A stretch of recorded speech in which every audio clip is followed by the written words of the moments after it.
I really think You got to Kobe's that triple good, bro. down, bro. Kobe was You that. you heard you heard Mace? I mean not Mace. You heard Cam say Kobe no one better than Kobe? Oh, yeah, I ain't mad at that. I ain't mad Because at that take, bro. they was talking about D Wade I think doing like that nail thing that he's doing. And then they were just like I think they were clowning him a bit Yeah, on their show, and then D Wade commented it like he says something, but like in a joking remark, and then Cam and Mace was like, "Yeah, that's why I really like D Wade and everything, man, because he could take a joke and everything. He know we just doing our stuff, we yes, kicking yes, it, bro." So he yeah. said that's what really make me fuck with D Wade and everything. He was like, D Wade top 3 shooting guard. He said top 3 shooting guard ever, man.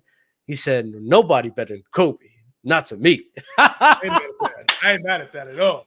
No one bet. Like, I'm sorry, especially if you are a believer. My thing is, if y'all are believers of progression, if y'all are believers, especially in the LeBron and MJ debate of how like the progression of eras, Yeah, it really doesn't make sense to me how you don't value Kobe even more, because that man literally and he enhanced MJ's game, like not athletically, because athletically MJ was wild, but everything MJ did, yeah.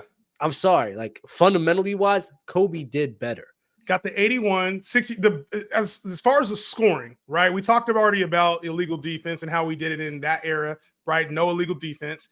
And the scoring output from Kobe and the way that he did it was crazy in a defensive era. Like that mid 2000s, that's when we got the Pistons and the Spurs and the defenses. The scoring, the games were like 70-point games. You know what I'm saying? Celtics, So yeah. yeah, Celtic, and it's like the defense was that was when those rules were taking place. We were allowed to have zone defense. So I think it's cool to be like, Jordan's the GOAT, Jordan's my GOAT, however you want to say, however you want to phrase your Jordan is the GOAT phrase. But I also think it's okay to be like, yo, in a different era, this player produced either at that level or exceeded that level in certain circumstances.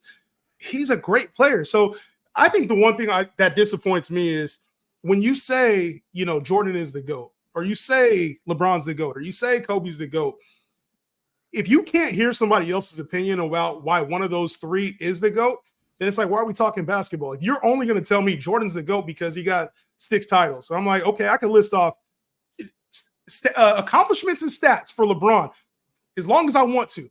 Youngest, Yeah. oldest, most ever, this, that. Like, Bring that, but then they're gonna talk about eras and then yeah. this and that and talent. It's like, come on. And it's like you got to be able to respect somebody else's opinion because obviously we're watching in different eras, but all three of those players are like, to me, they're all goats. Like I could go I could talk about MJ one day and be like, he's the GOAT. I could talk about LeBron and be like, he's the GOAT. I could talk about Kobe and say he's the GOAT.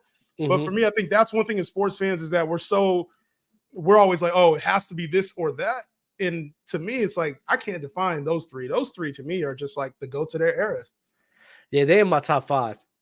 Top Who's 3 your top five? probably. Who's your top five? Kobe, Shaq, Hakeem. Well, this ain't in order, but Kobe, Yeah. Shaq, Hakeem, MJ, LeBron. That's my Kobe. 5. All right. And then Tim Duncan. I don't like Tim Duncan's like right at 6. Yeah. To me, I don't think Tim Duncan could ever be better than Shaq. Because Shaq really has an argument where, like, in his best, probably the greatest player ever. Most dominant for a reason. Bro. I'm sorry. When you have a guy that can just shift the game the way he can do, force people to get fouled out, you need to grab bodies extra. So, like, you can sit here and, like, get people to, like, foul out and everything because of him. Yeah. Bro, and I'm just like, bro, that is something that physical dominant specimen that he is. I'm sorry, you can't teach that. And Kobe can have the skill, and MJ can have the skill, and the jump shot, and all they want, and even the free throws. But guess what? I have a 7'2" guy who's like 300 pounds, who's bulldozing through everybody in NBA history, and nobody's bulldozing through him. I'm good, bro. So you got Peak Shaq. Peak Shaq is the most dominant player. Is the best player for you. Peak Shaq. Peak Shaq. I don't know if he's the best, but he has a very good argument for me. Very good argument. I'll take that. I like Shaq. He's not in my top 5 because I think I got my number 1 is LeBron for me. I think just what he's done. LeBron's number 1. Kobe's number 2. MJ's number 3. And a lot of people think that's a slight. I don't. Number 4, I got Kareem. Number 5, I got Wilt. And just acknowledging what they were at their peak For the same way we talk about Shaq is what Kareem and Will do. It's just we didn't have as many cameras on those guys. So for me, a lot of people may not like Kareem, a lot of people may not like Wilt, or they might put some of the newer players ahead of them. But for their era at that time, those dudes were the cream of the crop. Wilt was scoring 100. Kareem had unguardable moves. So the same thing we could say about Shaq or maybe some of these other players now. Those five to me were like the guys. I see your point, especially if you talk about like in their own time. I don't understand if people want to talk about in their own time and ranking like that. I understand how Wilt's like not a top 5 or even top 3 player. Like we never had a player in NBA history that was the best rebounder, was the best, or you probably because Jerry West was there, top 2 scorer. He's a top 2 scorer, top 2 defender, very good playmaker, good passer. Olympian. Olympian. Like you never had a player. You had never had a player that was all of those things at once. A top 2 scorer, a top 2 defender, the best rebounder in the game. Those 3 alone, you've never seen that. You've never seen that ever in your lifetime. He was the best athlete on the floor at all times. You know what the crazy thing is about Wilt? It's because it's unbelievable. That's why everybody hates him, because when you hear about the stories, some of it's probably old heads exaggerating the shit out of some of what will happen, right? But they do. They really do. I think the 100 game happened. Everybody thinks that game didn't happen. The 100-point game happened for sure. I think he was just cherry. He was probably stat padding. He was stat padding, bro. In that era, he was stat padding. That's just what it was. So you want to know? So you know I know what it is, man. I don't think that it happened, mainly because it had to, bro. No, because if you see the free throws, bro, the free throws is a clear indicator. He never shot that well from the free throw line, like ever again in his life. And I remember it's even documented for MJ, but even some other players, especially like back then with hand paper, they would just hedge the numbers, right? This wasn't the gambling era, so you could do shit like that perfectly fine. You could manipulate numbers to whoever you want to give the numbers to. That the Utah Jazz did that with John Stockton. Like they did that completely with him, with his assist. So I'm thinking that they were just awarding some free throws to him. Dead ass. So get I don't know. Hey, the cold part is neither me or you were there, and there ain't no footage of it. So it's all up to speculation. Like they said, he could dunk from the free throw line without jumping. I'm like, come on, bro. Come on, though. We not. Jumping for the free throw line without jumping. What? That's OD. They said he could without running. My bad. They said he could go from the free throw line without running and basically just dunk it from there. I'm like, fuck out of here, bro. That's what I'm saying. I don't believe that. That's kind of crazy. Fables. There was a time where they said he'd like give this a shot. There's fables about Wilt, man. I know, but that's the thing, though. That's the tall tales are what make people think like Wilt maybe wasn't that good, but Wilt was that damn dominant.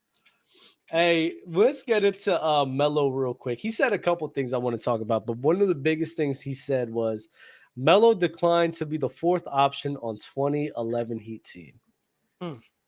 He said, I actually remember that quote. He was like, bro, I'm 23 years old in my prime. I'm playing behind D Wade, Chris Bosh, and LeBron. Nah. He said, nah.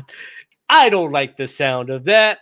But it's like, I think Melo was discrediting who he was because he wouldn't have been the 4th option. Like as a scorer, he would not have been the 4th option. He was too dominant as a scorer back then. That's what he brought to the table. So I think Melo wasn't giving himself enough credit. Now, does he want to be a sidekick on the team? That was a question he had to ask himself, but unfortunately he didn't win outside of that. And I would have loved, the world would have hated it, but I would have loved to see that shit happen because we might have got a crazy, crazy dynasty out of that in the 2010s. Yeah, maybe in 2011 they actually have somebody that'll step up to the plate.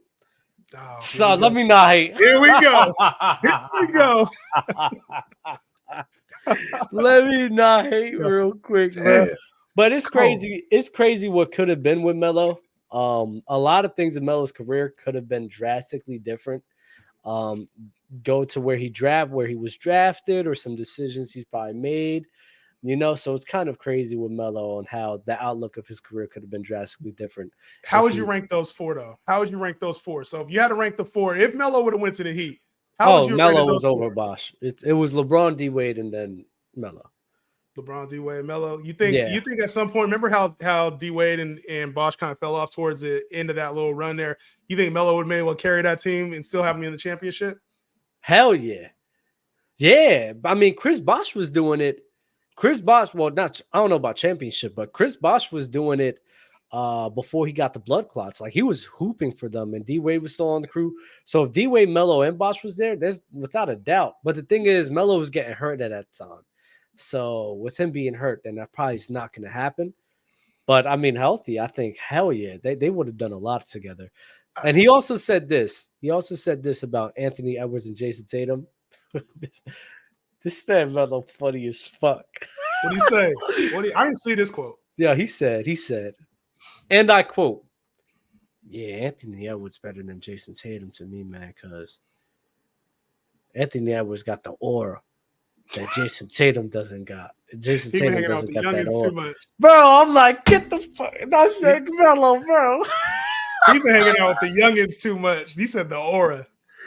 The aura, fam. No way we ranking players off of aura, bruh. Melo to me, bro. The one thing that we didn't see with him was making that deep playoff championship run, dog. And I would have loved to see that out of Melo because we saw what he did at Syracuse when he had that momentum and he won that championship at Syracuse.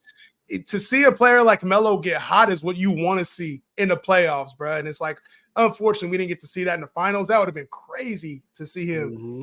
I would have wanted to see like a Melo game winner in the fucking finals, bro. That shit would have been the type of player he was and the type of energy he brought to the game. It's like we never really saw him with like a super stacked roster, unfortunately, outside of himself, you know? It's a shame, bro. You breaking my heart just thinking about it. Man, Melo.